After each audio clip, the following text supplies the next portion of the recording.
here we're back at Artisan. So Jamie, what's going on here? This is an OSD Taliesin polished granite. This is a pretty typical granite that you see these days. Not spec home kind of granite, but it's got nice movement to it. It's kind of symmetrical. Goes with a lot of different cabinetry. Not one of my favorites, but it's very pretty. We here and actually in a lot of different slab yards and tile places, we try and place possible backsplash ideas for people just so that they can kind of get into the groove of not putting the countertop on the backsplash. I think that dates the installation, and it's nice to bring in a little bit of character and personality to the backsplash. I think. Unless it's like a minimalistic kind of thing. Then that's perfectly fine. But if it's minimalistic, they're probably not going to choose True, that. true. If you want to do the white marble, all day long. I think we talked about this one a little bit. This is a Bionde de Leche marble. It's Italian for lollipop. This one actually we've had for a little while. It's got some really great colors in it. I'm going to say you'd probably see that in a modern application. Now, a lot of people these days are going for the spa kind of retreat. So that being said, we have a couple of stones that are really great for that. This one's a Crema Bianco honed. It's also known as Golden Beach. And this is a thicker slab. You can go around and see right here how thick it is, which makes a really nice edge detail. You don't have to have any sort of a lamination. So it's just nice and beefy, and you don't really have to get decorative with it either. This does really well as a floor tile for heated floor applications. Oh. Because it's actually a medium density limestone. It's not super dense like the fossil pietra that we saw over there. It's almost chalky when you cut it. So it heats quickly and it also cools quickly. This is a typical granite, Kalahari gold. It's really got a lot of personality to it, and gotta love the gold. Goes well with oak cabinets. Yeah. And super typical. Now, for the more traditional applications, we've got the Cafe España Especial, which is like an Emperador Dark. And actually, I've done this in a modern application lately. It was almost like they were being ironic, but it's really pretty. And it's gorgeous brushed, actually. Oh, I bet. Because it almost turns into like a mocha color. And it really brings out, upon first glance, you don't realize it, but there's a lot of rose in this stone.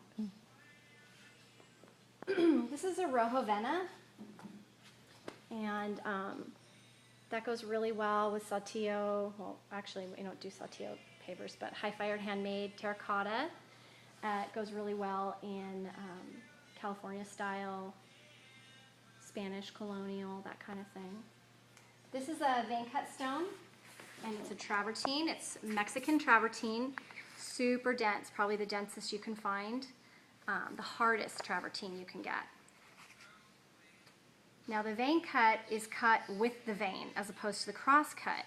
So when you see travertine, I'll show you. This is a cross cut travertine over here. So the cross cut's going to be more flowery, and it's not going to have the lines in it.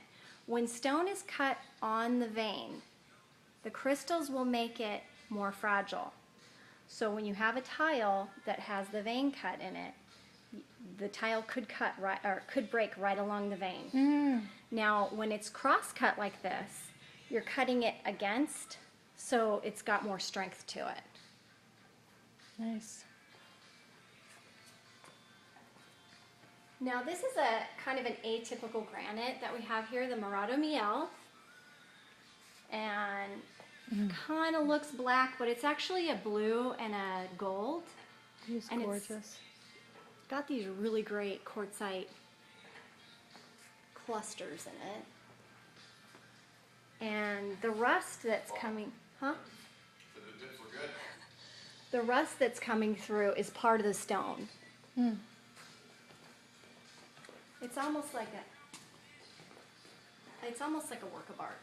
It is lovely. And you can see it's got these great big granite chunks in it, garnet chunks, excuse me. So it's like the red and the blue, almost makes a purple. Color theory, you know. Now, this is a Cardosa granite that has more characteristics of a soapstone, which is why it's in parentheses, than it does a granite. A lot of people do soapstone waxed, oiled and waxed, to really bring out the beauty and the denseness of the stone. Soapstone is very in. I have to be honest, I haven't had a lot of luck with it. So For countertops? For countertops. So I don't generally specify it. So if you had a really anal client, this is something you would not. I probably wouldn't do soapstone. If I had a really anal client, I definitely wouldn't do concrete. Now, Yeah. because we all know concrete's amazing, but if you get a flaw in it and you have to have it buffed out, you're going to hit aggregate. So then what's the point? But a lot of people who want soapstone and concrete, I try and get them over to a limestone because it is denser, and like with that brush one that we saw that was like almost purple, kind of looks like a concrete. So there's something for everybody, and as long as you compromise. This is a Julius Pietra. It's also a Bordeaux, in the Bordeaux family. White granite is in. This isn't a white granite, but it's the closest we have right now. A lot of times people will say, I want a pure white granite. Doesn't exist. Pure white you're going to find in a marble, maybe a limestone, and most definitely a man-made stone. Granite's going to have, granite is going to have all of the different little characteristics, the different little rocks and things in it, I guess. Sounds kind of dumb, but in all the granites you're going to see garnet and amethyst and just chunky quartzite. You can even see a little bit of mica in it.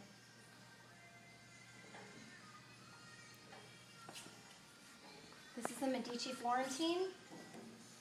Yes, it is pink. It's got a lot of purple in it too, and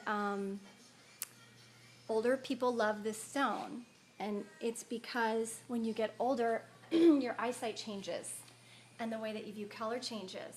So that's why, this is probably going to get me in trouble, but this is why sometimes older ladies have blue hair, because their eyes just change, and as they age, they view color differently. So this is a big seller for the older population. Yeah. This is from Pacific Shore Stones in Aurora Grande.